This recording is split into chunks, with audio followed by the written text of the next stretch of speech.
오늘은 순례길에 오른 이유라는 제목으로 함께 말씀을 나누겠습니다.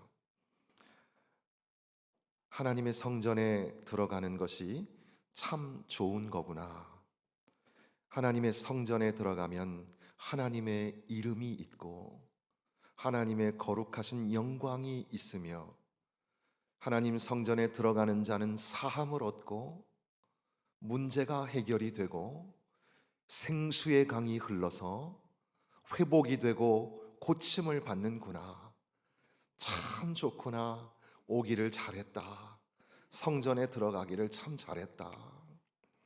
그런데 성전에 올라가는 사람들은 여러 가지 다른 형편에 있습니다. 어떤 사람은 그저 일상의 모든 것들이 실증이 나서 나는 하나님의 성전에 올라가는 게 귀찮아. 그래서 조금씩 멀어진 사람도 있습니다. 물론 그 중에는 사람들에게 상처를 받고 또 일이 짐이 되어서 그래서 성전에서 조금씩 물러간 사람들도 있었습니다. 그런데 또 어떤 사람은 사는 게 너무너무 바빠서 열심히 살아보려고 돈도 벌고 사업도 하고 직장도 다니면서 그렇게 남부럽지 않게 멋있게 좀 살아보려고 하다가 조금씩 성전에서 멀어져 간 사람도 있었습니다.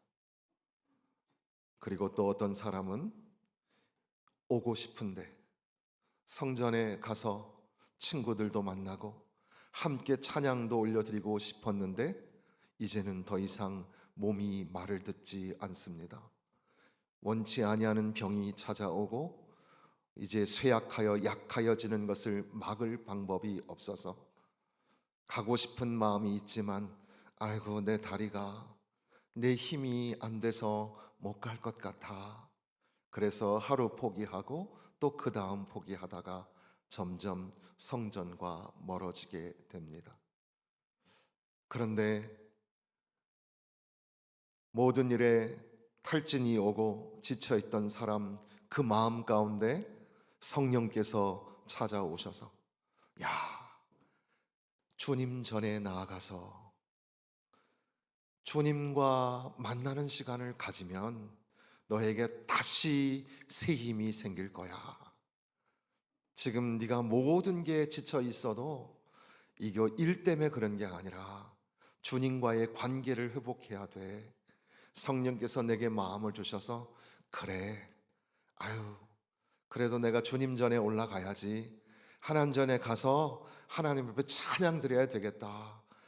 그런데 놀라운 건 꼭 그날 주시는 말씀이 내게 주시는 말씀 같고 그날 올려지는 찬양의 가사가 꼭 내 마음을 그려내는 것 같아서 야, 잘 왔구나. 참 잘 왔구나. 어떤 사람은 사는 게 너무너무 바빠서 조금씩 멀어지다가 일이 안 되기 시작하는 거예요. 생각했던 것처럼 탄탄하게 일이 펼쳐지질 않고 순탄하고 형통하지 않고 일들이 잘못되기 시작하는 겁니다. 길가에 주저앉아서 어디서부터 잘못된 걸까? 뭐가 문제지? 내 인생은 왜 이럴까? 라고 하는 즈음에 성령께서 그 마음을 두드리시면서 야, 주의 전에 나가자. 주님 전에 돌아가자. 아버지가 나를 기다리고 계시니까 그 주님 전에 나아가면 주님이 길을 열어 주실 거야. 광야에 길을 내시는 분이 우리에게 길을 보여 주실 거야. 그래서 그렇구나. 내 모든 사업도 내 하는 모든 일들도 내가 경영하고 내가 계획하는 일들도 다 주님 손 안에 있으니까 이제 이 모든 것들을 잠시 멈추고 하나님 성전에 올라가자. 하나님의 이름이 있는 그곳, 하나님의 영광이 있는 그곳, 솔로몬의 영광이 있었던 그곳으로 내가 달려가서 예수가 나를 위하여 핏값으로 사신 이 교회에 들어가서 하나님 앞에 찬양하고 예배하자. 그래서 모든 근심과 걱정 염려를 다 내려놓고 하나님 전에 와서 찬양을 드리는데 그 성령이 우리 가운데 감화 감동하셔서 그렇구나, 잘 왔구나, 잘 왔구나, 그렇게 나에게 깨닫게 하시죠. 어떤 사람은 병들어서 다리도 아프고 몸도 아프고, 그래서 오늘도 주님 전에 나오지 못하는 성도들이 있는데, 그래도 가만히 다리를 만져보니까 아유, 조금은 걸을 수 있을 것 같긴 한데, 내가 오늘 이 힘을 다 쓰면 걷고 버스 타고 지하철 타고 오늘 예배 드리고 가면은 온 힘이 다 빠질 텐데, 그리고 조심조심 해야 되는데, 그래도 어떡하지 하다가 아이고 안 되겠다, 주님 집에 가야 되겠다, 주님 전에 가서 원로 목사님도 오신다 하니까 원로 목사님도 만나고 장로님도 권사님도 만나자. 그러면 하나님이 나에게 힘 주실 거야. 그래, 일어나자. 그리고 힘겹게 일어나서 오래간만에 거울 앞에 앉아서 화장도 좀 하고, 그리고 하나님 전에 나갑니다. 한 걸음 한 걸음 조심스럽게, 주님, 내가 주님 전에 가는 게 이게 마지막일지도 모르잖아요. 하나님 나에게 힘 주세요. 목사님, 내가 오늘 100살이 됐어요. 100살이 된 권사님, 제가 아까 기도도 해드렸는데 하나님 전에 마지막 가는 심정으로 가자. 그리고 들어갔는데 말씀 속에 하나님의 위로하심이 있어서, 내가 너에게 새 힘을 주니까 다시 한번 힘을 내라. 오늘 네가 살아있는 이유가 있다. 네가 호흡하는 이유가 있다. 아픈 곳을 어루만져 주시며 내가 십자가에서 고통과 아픔을 당하지 않았느냐? 예수의 죽음을 짊어지고 예수의 부활하심을 가슴에 새기면서 다시 한번 부활의 주님 때문에 다시 한번 일어나라, 용기를 내어라. 그렇게 이 모양 저 모양으로 주님 전에 온 사람들, 아유 목사님 왜 내 얘기는 안 해요? 저는요 이리 꼬이고 저리 꼬이고 되는 일이 하나도 없어서 에라 모르겠다 그러고 주님 전에 왔네요. 그런데도 하나님께서는 주님 전에 모여서 예배하는 자들에게 찾아오셔서 그 마음에 감동을 주셔서 완악한 자들은 부드럽게 하시고, 걱정하고 염려하는 자들에게는 위로와 평안을 주시고, 낙심과 슬픔이 찾아오는 자들에게는 기쁨을 회복하게 하시고 찬양을 되돌려 주시는 하나님의 놀라우신 은혜가 우리 가운데 있죠. 그래서 시인이 그렇구나, 주님 전에 가니까 참새도 제 집을 얻고 새끼들 보금자리를 얻는구나. 주의 전에 사는 자들은 참 복이 있는 거구나. 옆에 있는 분들에게 당신은 복이 있는 분입니다 인사하시겠습니다. 당신은 복이 있는 사람입니다. 복이 있는 사람입니다. 그런데 오늘 드리고자 하는 말씀은, 지금 5절 말씀에 보면 주께 힘을 얻고 그 마음의 시온의 대로가 있는 자는 복이 있나이다. 마음의 시온의 대로가 있는 자는 그랬습니다.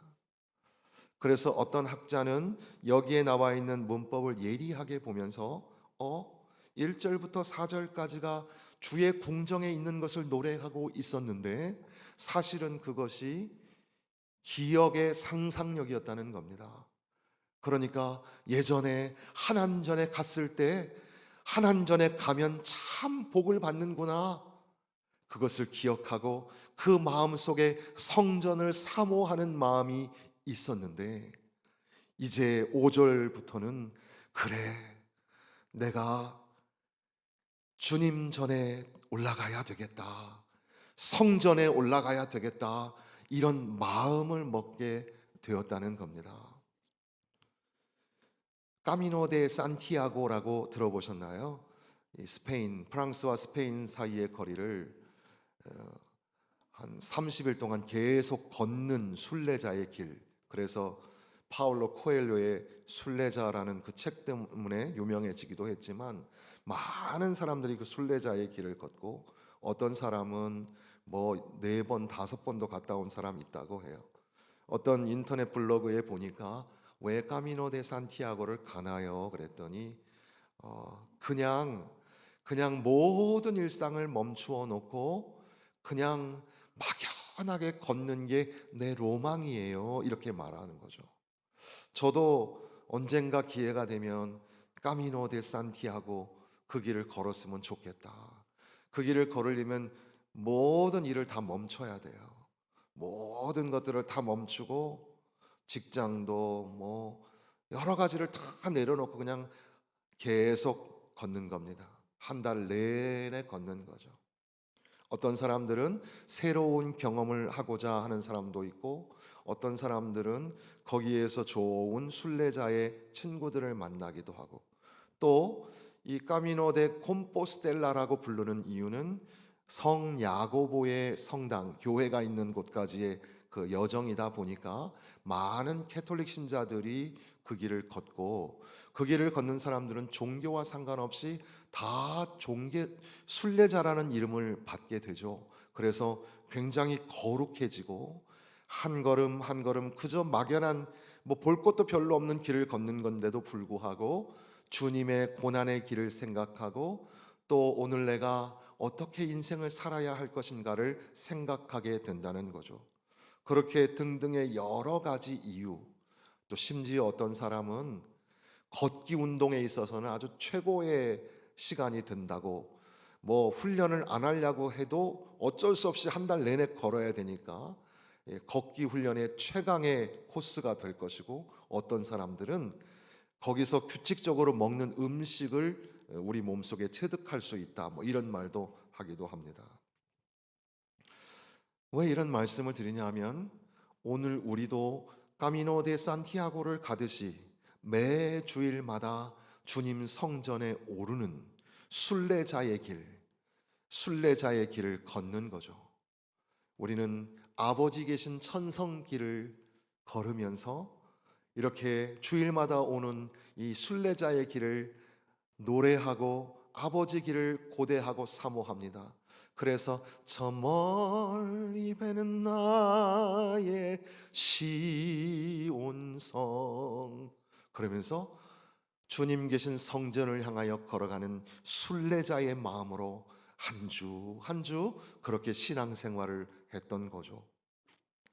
그런데 어느 날부터인가 외부적인 요소로 또 내 안의 내부적인 갈등으로 주님 전에 올라가지 못하는, 가야 되는데, 주님 전에 가야 복이 있는데 생각하면서도 가지 못하고, 또 어떤 이유로 점점 멀어지는 삶을 살아갈 때도 있습니다.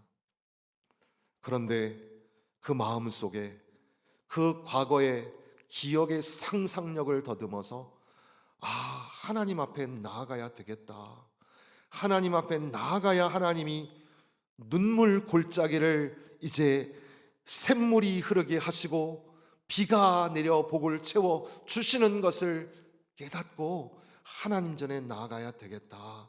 그런 마음이 들더라는 겁니다. 그래서 이 말씀을 묵상하면서 순례길에 오르는 마음은 어떤 거였을까? 이렇게 거꾸로 한번 생각을 해 보았습니다. 순례길에 오르게 되는 사람의 마음은 어떤 걸까? 주님 전에 오르시는 모든 성도들, 오늘 이렇게 오전부터 오후까지 하나님 전에 모여서 예배하는 것이 기쁘고 즐거우세요? 하나님이 나에게 사랑한다, 내가 너에게 은혜를 준다, 이렇게 말씀하시는 것 같습니까?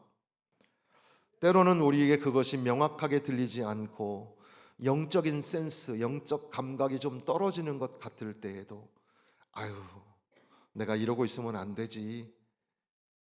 예배당에 올라가자. 하나님 전에 올라가서 예배 드리자. 이런 마음을 갖게 될 때에 그 마음이 어떨까?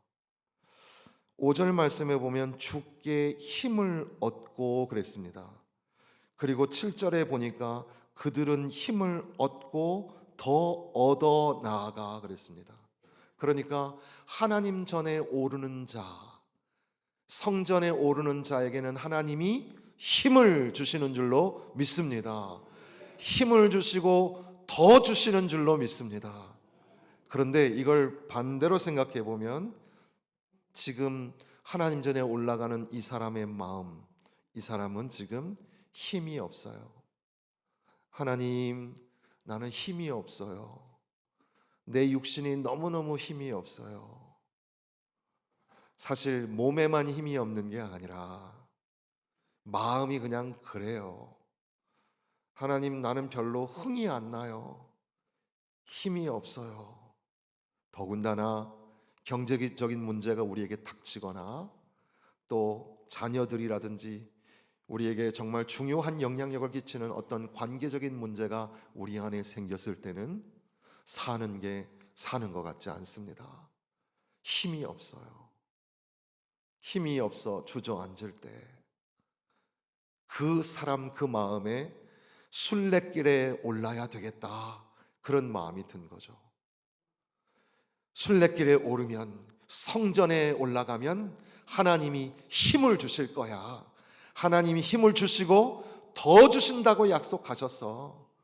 그러니 여러분 마음속에 아유, 나는 힘이 없지만 주님 전에 올라가야 되겠다, 그런 마음을 가지신 것만으로도 하나님이 여러분에게 힘을 주실 줄로 믿습니다. 그리고 신기하게도 오늘 이렇게 성전에서 예배드리고 돌아간 한 주간의 삶이, 지난 밤에는 딱 죽을 줄 알았는데 하나님이 오늘 다시 새 힘을 주셔서 살아가게, 한 주간 살아가게 하실 줄로 믿습니다. 그리고 보니까 이 바카 골짜기라고 하는 눈물 골짜기 지나갈 때에, 아우, 눈물 골짜기 지나가 보셨어요? 사망의 음침한 골짜기 지나가 보셨나요? 아유, 목사님 말도 마세요. 나는 참 내 인생은 다 골짜기밖에 없나 봐요. 눈물 골짜기를 지납니다. 또 지납니다. 그리고 사망의 음침한 골짜기가 나를 위협하는 것 같아요. 그런데 시온에 올라가는 순례길에 오르는 사람들 마음이 그렇지 않을까? 눈물이 계속 흐르는 거예요. 그저 카타르시스가 일어나서 좋은 영화 보고 우는 게 아니라 사는 게 너무 힘들어서 하나님 어떡해요? 어떡해요? 어떡하죠? 하고 우는 바로 그 사람. 그 사람도 그 마음에 순례길에 올라야 되겠다. 눈물이 내 안에 가득하고 슬픔이 가득하지만 주님 전에 올라가야 되겠다. 그때에 눈물 골짜기를 지나갈 때에 그곳에 많은 샘이 있을 것이며 이른 비가 복을 채워 주나이다. 아멘. 우리가 오전에도 목사님 통해서 들은 말씀에 강단에서 생수가 흘러 넘치고, 그래서 그것이 바다로 들어갈 때에 모든 생명체가 살아나는 것처럼 내 영혼이 마치 마른 뼈처럼 죽어 있다가도 생수가 내 가운데 흘러 넘칠 때 다시금 살아나게 되는 역사, 단단한 이 흙을 박차고 어린 순이 다시 솟아나고 딱딱하게 메말랐던 나무에서 새 이파리와 꽃이 올라오는 것처럼 다시금 살아나게 하셔서 눈물 골짜기 지나는 동안에 더 많은 샘이 나타나게 하시고 하나님 말씀으로 찬양으로 오늘 이 거룩한 하나님의 영광의 분위기 속에서 하나님의 임재가 우리 가운데 찾아오셔서 그래서 우리에게 위로하여 주시고 은혜로 덧입혀 주시는 줄로 믿습니다. 그리고 또한 9절 8절 말씀에 보니까 만군의 하나님 여호와여 내 기도를 들으소서, 야곱의 하나님이여 귀를 기울이소서. 기도 제목 없는 사람이 있을까요? 모두가 다 기도 제목이 있습니다. 하나님 앞에 이러저러한 기도의 제목들이 있습니다. 어떤 사람은 수십 년이 걸려서 하는 기도가 있습니다. 하나님이 들어주시지 않는 것 같아도 하나님은 반드시 들으시고, 하나님은 언약에 신실하신 하나님이시기 때문에 반드시 이루어 주실 줄로 믿습니다. 믿음 변치 않고 열심히 기도해야 되겠습니다. 그러니까 우리는 모두 주님의 제자요, 하나님의 예배자요, 복음의 전도자이지만 어떻게 보면 우리 모두는 프레어의 삶을, 기도자의 삶을 살고 있는지 모릅니다. 여기 계신 모든 성도들의 기도의 제목이 주님 전에 상달되고 전능하신 하나님의 손에 응답받으시기를 주님의 이름으로 축원합니다. 그런데 지금 여기 이 말씀으로 우리가 연결해서 생각해 보면, 순례길에 올라야 되겠다, 주님 전에 나아가야 되겠다 생각하는 사람, 그 사람은 기도자였던 겁니다. 여러분, 여러분의 삶의 자리에서 기도해도 하나님 들으시죠. 시편 139편에 말씀하시는 것처럼 땅 끝까지 가도 하나님 손 아닙니까? 어디에 가서 저 하늘 끝 땅 밑까지 내려가도 다 하나님 손에 있습니다. 그러니까 하나님이 계시지 않은 곳이 없으니 여러분의 삶의 자리에서 하나님 앞에 드리는 기도도 하나님이 들어주실 겁니다. 그런데 정말 여러분의 기도가 이루어지기를 원하신다면, 아, 주님 전에 올라가야 되겠다. 솔로몬은 아름다운 성전을 짓고 하나님 이전에 오르는 자가 하나님 앞에 부르짖어 기도하면 응답받게 하여 주옵소서. 예수님께서도 이 성전이 만민이 기도하는 집이라고 일컫지 않았느냐? 왜 성전에서 기도하지 않느냐고 우리를 책망하시고, 믿음을 갖고 흔들리지 말고 꾸준히 기도하라고 말씀하셨는데, 그러므로 성전에 오르는 자는 기도하는 자. 여러분, 아이고 내가 오늘 주님 전에 올라가서 예배를 드려야 되겠다 하는 사람들은 그 마음에 기도가 있는 사람들인데, 그렇게 주님 전에 올라가 찬양하고 예배하는 가운데에 내가 하나님 앞에 많이 기도하지 않은 것 같은데도 불구하고 하나님이 응답하여 주실 줄로 믿습니다. 바라기는 물리적인, 우리는 어린아이 같으니까 물리적인 응답도 참 좋아하잖아요. 하나님 여기 아픈데 낫게 해주세요, 그런 거 좋아하잖아요.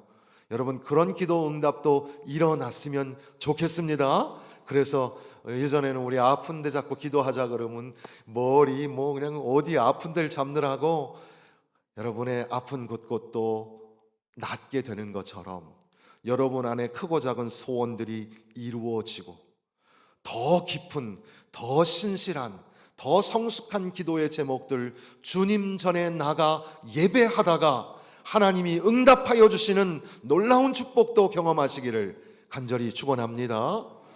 그러면서 주의 궁정에서 한 날이 다른 곳에서 첫날보다 나은즉 악인의 장막에 사는 것보다 내 하나님의 성전 문지기로 있는 것이 좋사오니 하나님은 나에게 해가 되시고 하나님은 나에게 방패가 되신다. 오늘도 종일토록 어떻게 보면 이른 새벽부터 오후까지 힘을 다해서 찬양대로, 교사로, 그리고 이 모양 저 모양으로 장로로, 권사로, 집사로 섬기시는 모든 분들,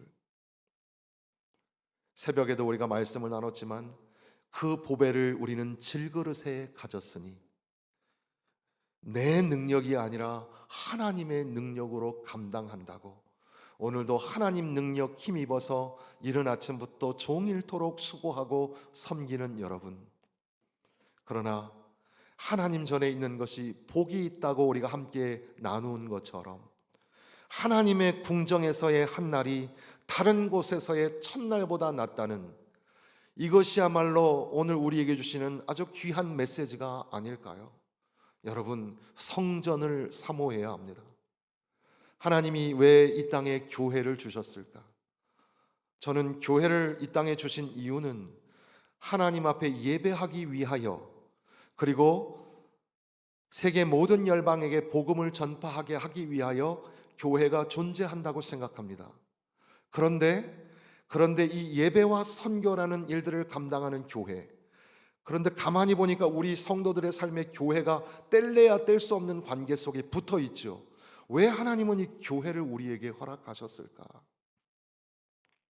하나님은 우리를 사랑하셔서 항상 우리에게 이 교회를 통하여 하나님의 피난처가, 하나님의 평안한 안식처가 우리에게 예비되어 있음을, 내가 너와 함께하고 내가 너를 지킬 것이며 내가 너에게 새 힘을 줄 것이고 내가 너에게 한없는 은혜와 복을 더하여 줄 것이라고 약속하시는 너무나 명징한 메시지가 바로 이 교회가 아닐까 생각하게 되는 겁니다. 사랑하는 성도 여러분, 그러므로 교회를 사모하고 주의 성전을 사모하는 마음을 가져야 합니다. 비록 몸이 너무너무 아프고 너무 힘들어도 힘을 내서, 마지막 힘을 내서 주님 전에 나가야 되겠다. 일이 꼬이고 삶의 무게가 너무 버겁고 힘겨울 때에도 내가 좀 편해지면 교회 나갈게요, 그게 아니라 뭐가 잘못됐구나, 모든 것들을 내려놓고 멈추고 주님 전에 나가야 됩니다. 때로는 누구 때문에, 때로는 무엇 때문에 못 나갈 이유가 우리가 얼마나 많습니까? 그러나 그런 이유 때문에, 그렇기 때문에 더 하나님 전에 목숨 걸고 나가야지, 하나님 전에 나가서 세상에서의 첫날을 사는 것보다 하나님 전에서 하루를 살아야지, 그런 마음을 가질 때 하나님께서는 우리의 삶에 새 힘을 허락하여 주옵시고 문제를 해결하여 주시고 여러분의 아픈 곳을 치료하여 주시며 하늘의 복으로, 신령한 복으로 덧입혀 주실 줄로 믿습니다. 그러면서 이제 모든 회중들과 함께 합창을 하듯이 만군의 여호와여 주께 의지하는 자는 복이 있나이다. 그러니까 우리가 나 스스로 고백하고 옆에 있는 사람과 고백한 것처럼 이제는 우리가 만방에 선포하기를, 만군의 여호와여 주께 의지하는 자는 복이 있나이다. 마지막 절 같이 읽겠습니다. 만군의 여호와여 주께 의지하는 자는 복이 있나이다. 하나님을 의지한다는 게 뭡니까? 하나님을 신뢰한다는 게 뭡니까? 하나님 전에 들어가서 주님 전에 나아가 하나님 앞에 예배하기를, 아니 지금 순례길에 오르기 전에 마음으로 하나님 전에 올라가야 되겠다, 하나님 전에 가서 예배를 드려야 되겠다, 이런 마음을 갖는 저와 여러분, 바로 그 사람이 주님을 의지하는 자요 하나님을 신뢰하는 자가 됩니다. 바로 그 사람에게 하나님의 복이 임하고 하나님의 은혜가 임하고, 그리고 또 우리가 생각지 못했던 하나님의 길이 열려서 홍해가 갈라지고 광야에 길이 나며 하나님의 놀라운 역사가 나타나게 될 줄로 믿습니다.